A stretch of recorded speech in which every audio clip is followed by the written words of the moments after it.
Like we've been riding her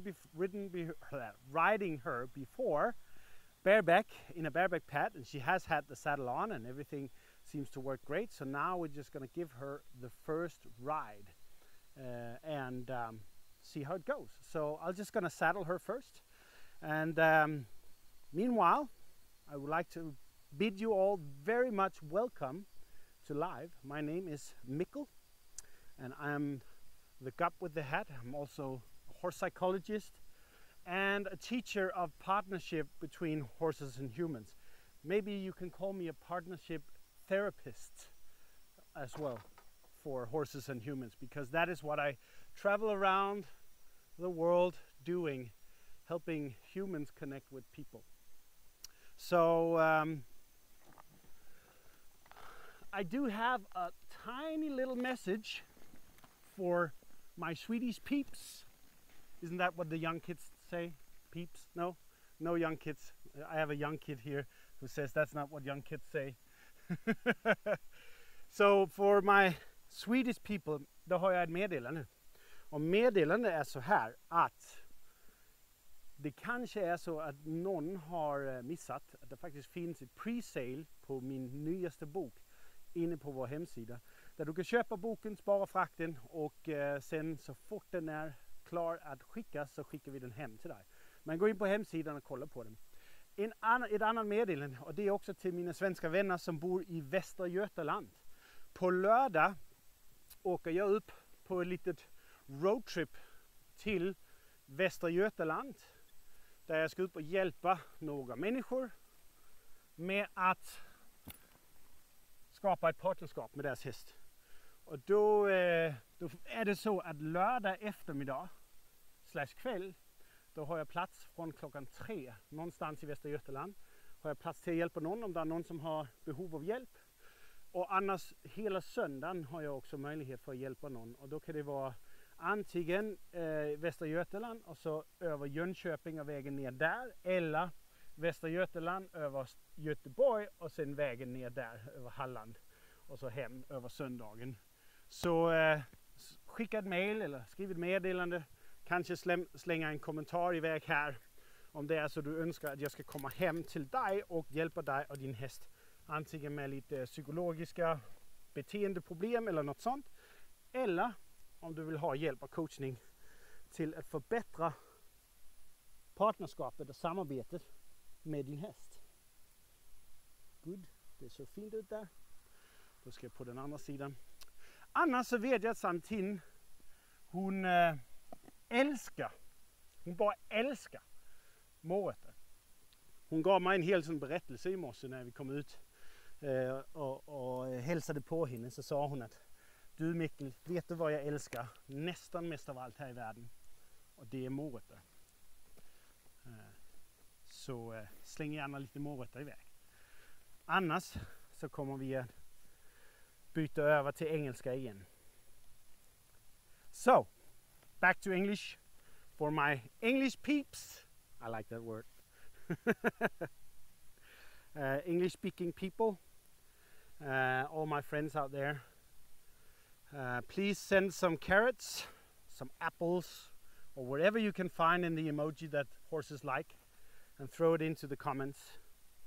And then give her tons of encouragement to be happy and good today, so that I can stay safe and she can stay safe and we can have a good time. I just need one more thing, and I need to take these off because I don't want to accidentally use them because it's not needed, and therefore I don't want it. And if I need to jump off really quickly, I don't want to have the possibility of actually being able to get stuck. So we'll just put ourselves there.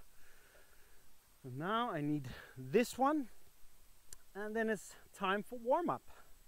So we'll just go out here and have her move around a little bit. Okay. Well, that was a first.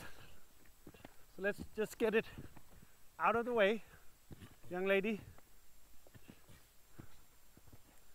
Let her feel it and And then we redirect it, which is super important. We'll just redirect it so that she gets an understanding of it instead of she gets afraid. So there's nothing wrong in bucking. But there is something wrong in her misunderstanding the saddle and what it means. So we'll just redirect it gently without intentionally causing the bucking, but just having her move, getting out there just a little bit. And I'm not either going to kind of stop it necessarily, because this isn't fear, this is surprise. So she's not afraid, she's not stressed, she's just surprised all of a sudden. Like, we have had this saddle on several times before, so all of a sudden now it's kind of surprising her and feels different and something like that. So what we're just gonna do is just gonna redirect it and help her kind of figure it out on her own and making better decisions other than just tensing up and bucking. So obviously I'm not gonna ride her while she's in this mindset. And obviously I don't take for granted that she just are happy and accepts the saddle. That's why I want her to move around first with the saddle on. I want her to figure it out, that she can move, that she can make different kinds of movements and things with the saddle on. So I need you to go this way, my love. Figure it out, figure it out. There you go. And I need her to find relaxation somewhere, preferably without my help, because that makes her a lot more independent. But that is something we need before I go up there.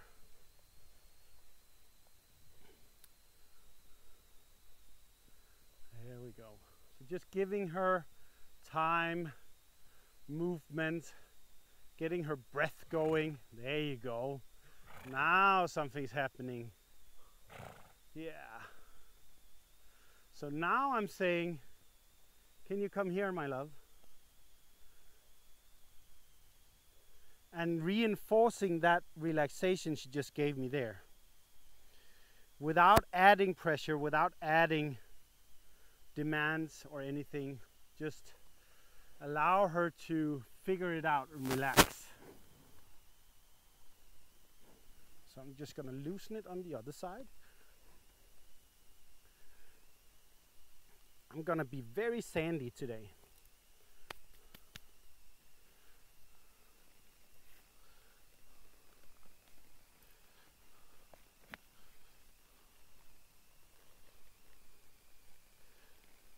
There it is.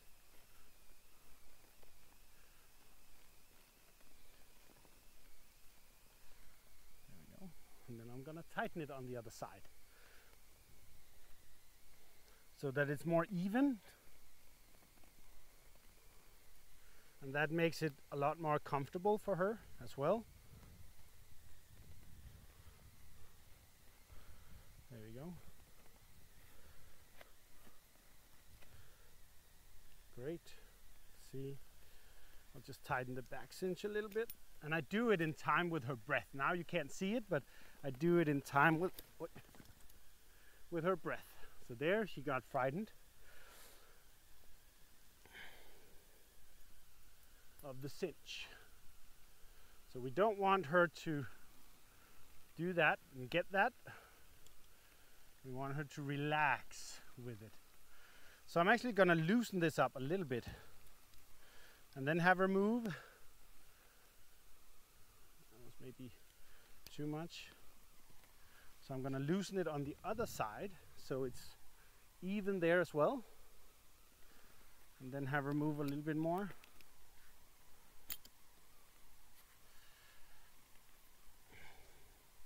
And that's kind of the thing with young horses, you can never take for granted, even though she's had the saddle on like 3 times or so without any bucking whatsoever and being confident about it.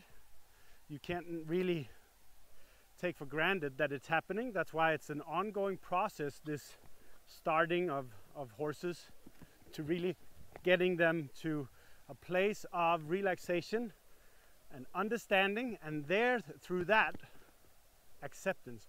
So right now she's just overreacting to everything instead of actually just calming herself and looking, watching. So that's kind of what I need her to do, is just think and watch. So I'm of course I'm not happy that it happened, but I'm happy that it happened now and not later when we have gotten further along, because it's something we want to get out of the way as quickly as possible.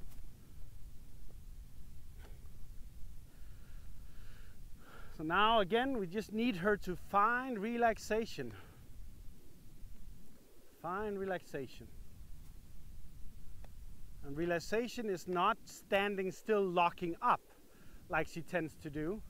Relaxation is standing still, paying attention, and also that she can move forward without me having to pull and without her locking up, and also without leaving or escaping, avoiding the conversation. We don't want that. So just gently, gently, gently get this going. And then we are waiting for relaxing signals, like blowing out, shaking like that. We don't want her to leave, so we'll just make it difficult to leave, but I do it in a way where I'm not adding pressure on her. She thinks I'm adding pressure on her, but I basically just go away from her like this, and then I'll wait for her relaxation. And we can't really move on until we got it, because then we won't be safe and she will definitely get the wrong idea and the wrong experience about it. There you go. So there was a sign of relaxation. So she walked more firmly there. She lowered her head, blew out a little bit, and blinked and chewed and all that stuff. So then I'll just say, that was what I needed. That was what I meant. That is what this means. Just relax. All of that. And now we need to get relaxation while moving. So I'm just going to go back here, ask for movement, going that way, asking her to go forward, asking her to go forward without adding pressure on, because she's adding pressure on her own.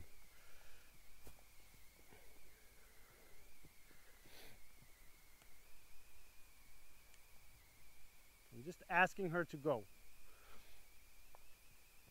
And I'm not going to ask her for canter yet, but I am going to ask her for the canter. But I want more freely trotting forward first.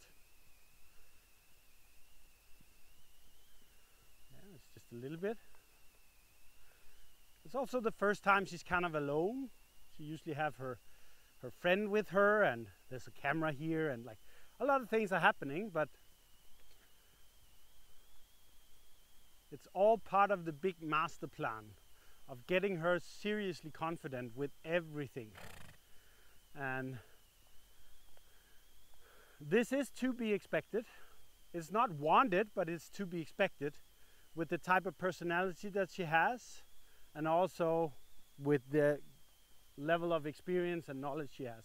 So I'm just going to gently ask her to change directions without pulling too much. I'm just going to hold here and wait until she travels towards me there, and then go this way, go this way, see if she can gently go the other way. There you go, and then turn, give her room and space. That's good. So that right there is also a good sign especially for us who knows her, that she's still paying too much attention to the saddle and other things. But when she's not turning or changing directions together with me easily, which she does when she doesn't have the saddle on, like I only have to do this, and then she basically changed directions like that. Let's do it again.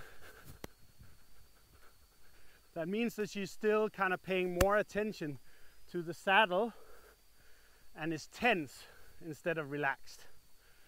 So there we just did some change of directions to get more flow going. So you can actually, please do that while walking at least. There you go. It was good. That was not a stress poop. That was more like a I need to poop, which is good, which is what I like. So now I'm gonna do some change of directions again, and then ask for her cantering, like there. And then when she goes around like this, just gently asking for the canter. There, confident, relaxed, controlled, even though she feels the saddle. But then freely forward is what we're aiming for. That's good. More of that, please, my love.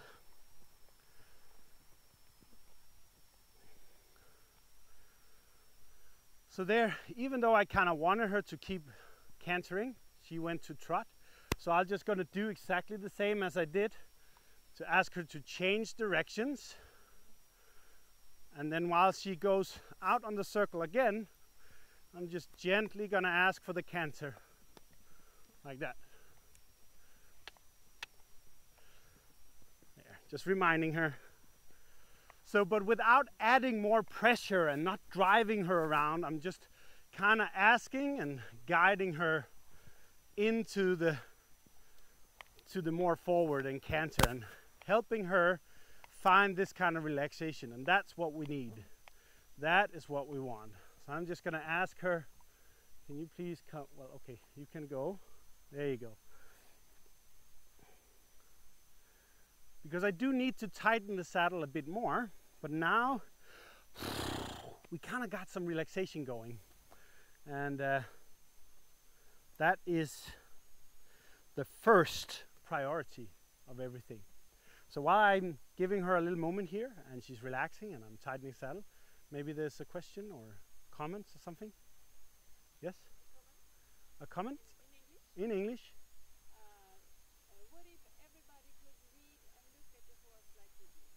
What if everybody could read and look at the horse like I do? Then, in that utopia, no, in that world, a lot more horses would be understood, and a lot more horses would also be partners as well,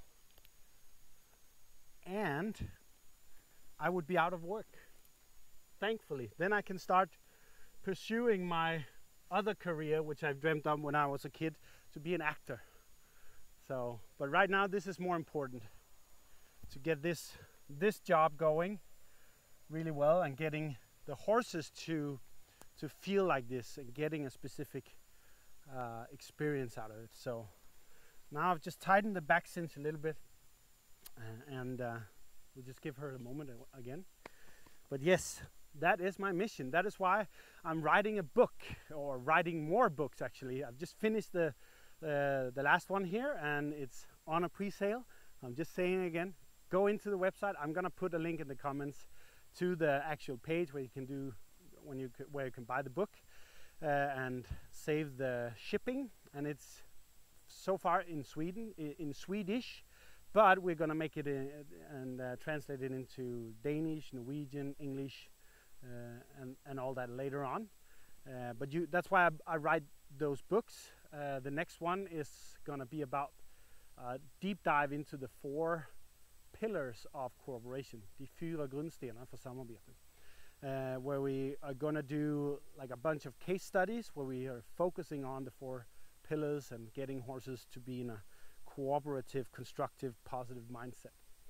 But it's also why I do all these educational videos and these lives, and why I have this online training program that you can get step by step how to become a partner and how to create your horse or develop your horse to become a partner for you. And yeah, it's also on the website. It's quite easy to find. Just go into the website, go to where it says Horse Academy, then you'll find out. The online part is there. Or you can come and join Matilda and Jonna at the ranch here as well and become part of that and learn it to do that. But that is my main goal, to be able to have all horse people be able to read and understand and act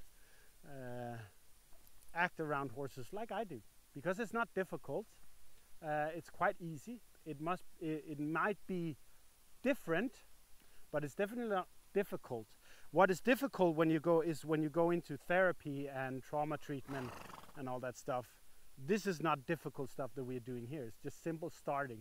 It's a process. But when we have the real troubled horses, the ones that are difficult to read and all that stuff, that's where we need to be a professional or use a professional. So we're still gonna have her move around. I hope it was kind of an answer for the comment. It wasn't a question, but anyway. No. Yeah, apples and carrots. That's good. So we got a lot to eat today, Santine. We won't go hungry. So now I've tightened the cinch up, and now I want to put a little bit of physical compactness. Compactness? Well, I'm gonna ask her to be more compact in her body.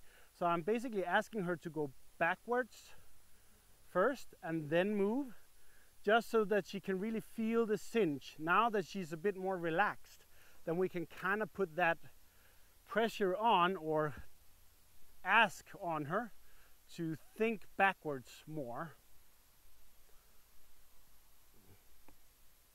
There you go. To think backwards, compress her body. Compression, that was what it was, not compactness. Well, it is also more compact, but compression, to where her back actually lifts up into the saddle. So that's why I'm asking her to shift her weight backwards like this, take a step backwards and then move the front end to really kind of put her butt in underneath her and get the back to move up, the spine to kind of move up into the saddle, just to get that going. Then I want to do some sideways movements as well, just to have her explore the saddle in as many different kind of movements as possible. So there she just went into, I'm just going. There you go.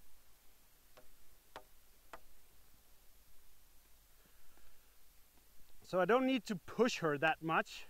I'm just using the sound here and the sound here to kind of getting her to pay attention.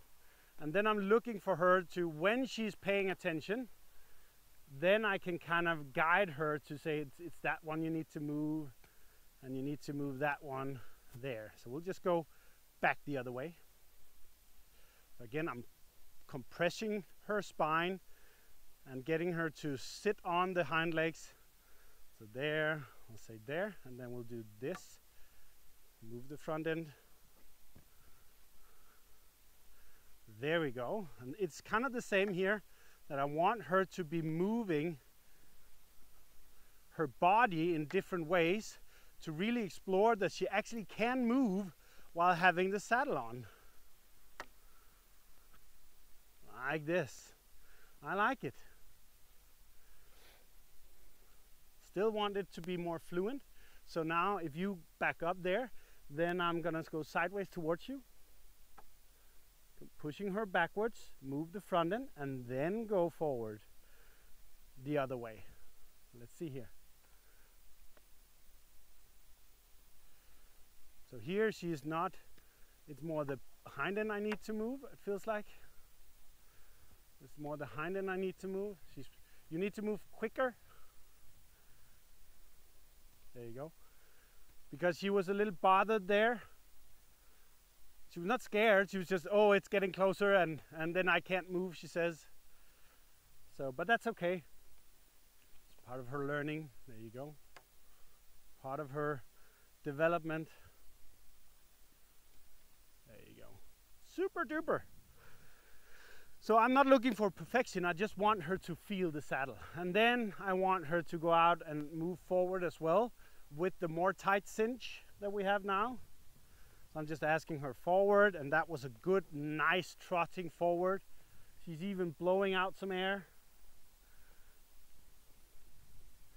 But if you look at her face, her ears, like right now she's paying attention outside. And then when she comes here, maybe you can see the ear. No, okay, they didn't go back.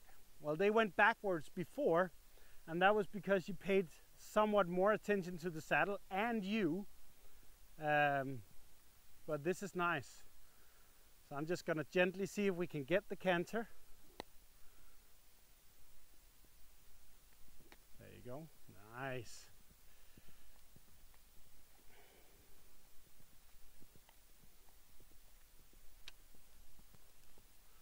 Just get her going, just moving forward, and not kind of influencing her in any way, because relaxation is the key here.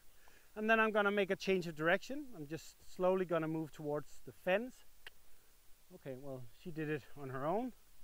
I'll just gently go that way. And then ask her gently to go into a canter. So this is a nice, slow, controlled canter that will give her more relaxation. She will understand more about relaxing her body to carry the saddle, and also relaxing her mind so that she doesn't get scared or surprised.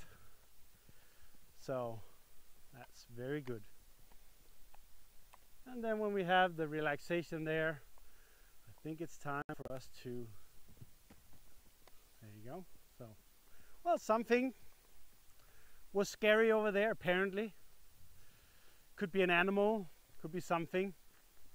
But if you don't really make a big deal out of it, she kind of just realizes, oh, okay, nothing changes just because I was surprised by something. And then we can slowly just go closer and closer, just so that she can get an understanding that there's nothing there that really wants her or want to do anything with her. And just giving her that. So she's definitely still reactive, which is not something I want to sit on. There's no point in me sitting on it when she's reacting and paying too much attention to other stuff.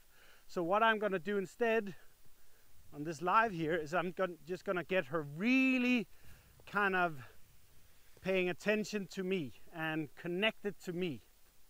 And if it takes a short while, I might sit on her just to get that going. But I'm not sure I'm going to do that. Or if it takes longer, then that will just be the session. So let me just kind of get this going. And let's get this going.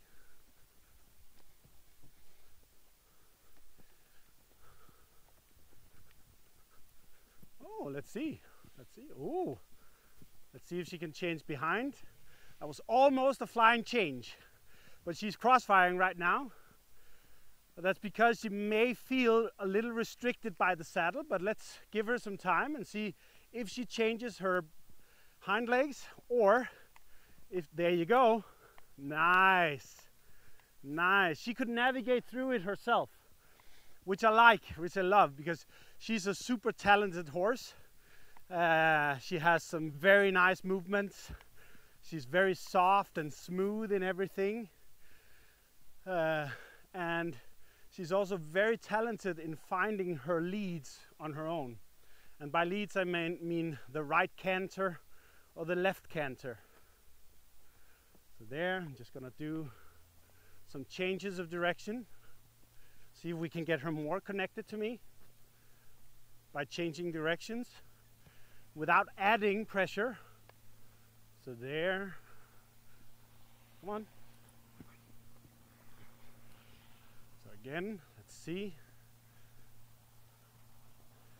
Yeah, so there she's not really paying attention to me and to the stick. That's why she's kind of coming too close to the stick. So I'm just waiting for her to kind of figure it out on her own and move away from the stick on her own. So I don't have to put it closer to her, but that she understands, okay, I just need to go the other way. Let's see. Just need to go the other, there you go. Still a little bit. I just need to go the other way. There you go. Let's get going. Let's get going. Let's see. There it is. There it is. Nice. And then we can relax and be there. So those are the kind of things that I want to kind of focus on when teaching young horses, or my horses, but teaching young horses to understand, to be a partner, and to find out what is important and what is not important. What is happenstance, a situation, or what is actually the truth. Because the truth is nothing is going to be dangerous, nothing is going to kill her, there's nothing to be afraid of. But situations can happen, like with the saddle. That was just a situation that happened. It was a circumstance. And also with whatever it was that she was surprised about over there. It's just something that happened. She doesn't have to like make a big deal out of it. So I actually think that I'm gonna stop here because she's used a lot of energy here, and it's not really fair for me, big guy, to get up there and demand further energy. But we still got to a great point, to a great closing point, where she understood a certain thing and she kept the rhythm, she kept the relaxation, and that made this whole thing and situation that happened with the saddle more meaningful to her, and meaningful in a constructive and positive way, and not in a destructive or instinctual or like negative way, because she came to a place where it made sense to do all of this, to find out that, oh, it's actually up to her to find relaxation, but she gets help with it. So if you're on YouTube, or if you're not on YouTube, please go to the YouTube channel and subscribe to it, so we can get up to a lot of followers there, or subscribers. Our first goal is to get to 5,000 subscribers, so please help us with that. It really makes a difference in us being able to provide and deliver a lot more valuable content.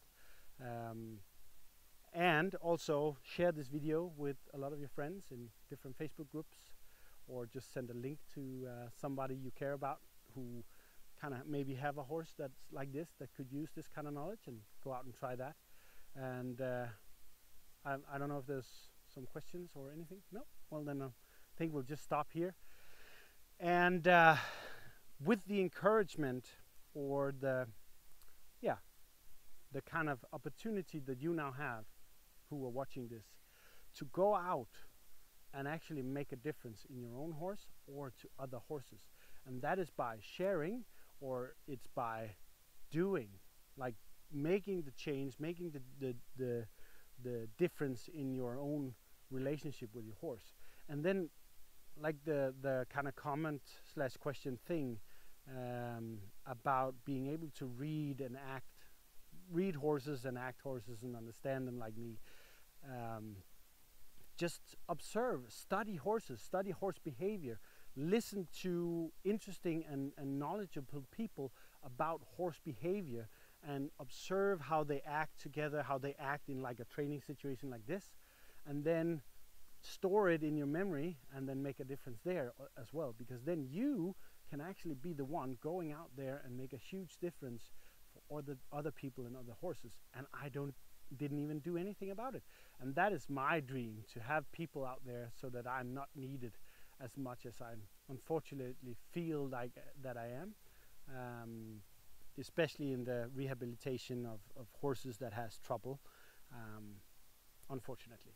But I will never stop, and I will never give up, and I will keep continuing to educate and inform people about horse psychology, creating a natural communication based on a mutual language, and creating cooperation between horse and humans. That's the true path to a real, genuine partnership between a prey animal and a predator. And we are not made to be in a partnership. So we have to do something different than what we are normally doing. And the horses need to do something different than what she's born to do in order to become a true partner. And that is what I'm teaching people to do. So hopefully you like this. And yeah, I guess we'll just see each other next week on the next live on Tuesday at around 12 o'clock. And we will be live with another topic and going further there. So thank you for now. Go out, do your best, and make a difference.